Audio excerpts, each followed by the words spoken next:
But first, having been battered by a week of near universal and venomous outrage, the mega insurance concern we all own, AIG, today transformed itself into a new entity, now with 100% less G.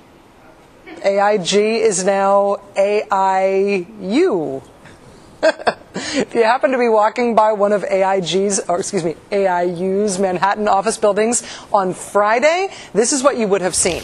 The sign American International Group, proudly adorning the building's entrance. Walk by the same building today and nothing. Just a random, unnamed office building. The sign on the building vanished over the weekend, presumably as a prelude to a new sign that will read American International Underwriters instead of American International Group.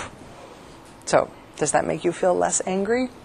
Does it affect the public perception of this company that after taxpayers gave them tens of billions of dollars, they chose a new name that actually sounds like IOU if you say it 10 times fast? AIU, AIU, AIU, IOU, IOU, IOU. I know. Keeping with the fresh coat of paint theme, this morning Treasury Secretary Tim Geithner unveiled his department's latest Save the Economy plan.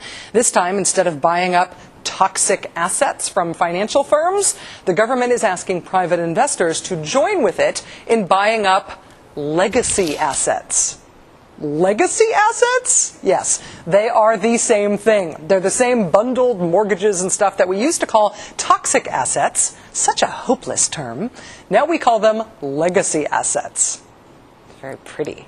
It's like saying financial rescue plan instead of saying bailout. It's like saying economic recovery package instead of stimulus. It's like saying Lehman Brothers private equity will become NB private equity. Prunes will become dried plums. The Washington Bullets? That's too crime-ish. How about the Washington Wizards? ValueJet? AirTran. Blackwater will become something called XE that they would like you to pronounce Z, but I will phonetically pronounce as she.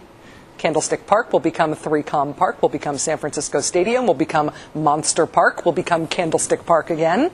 And throughout all of these things, throughout all of this rebranding, they will actually stay the same thing. They will stay the same as they were before their adventure in rebranding.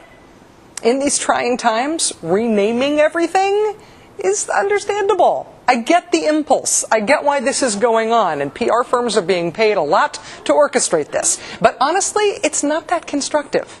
And while we desperately need constructive ideas right now, much of what we're getting instead is rebranding.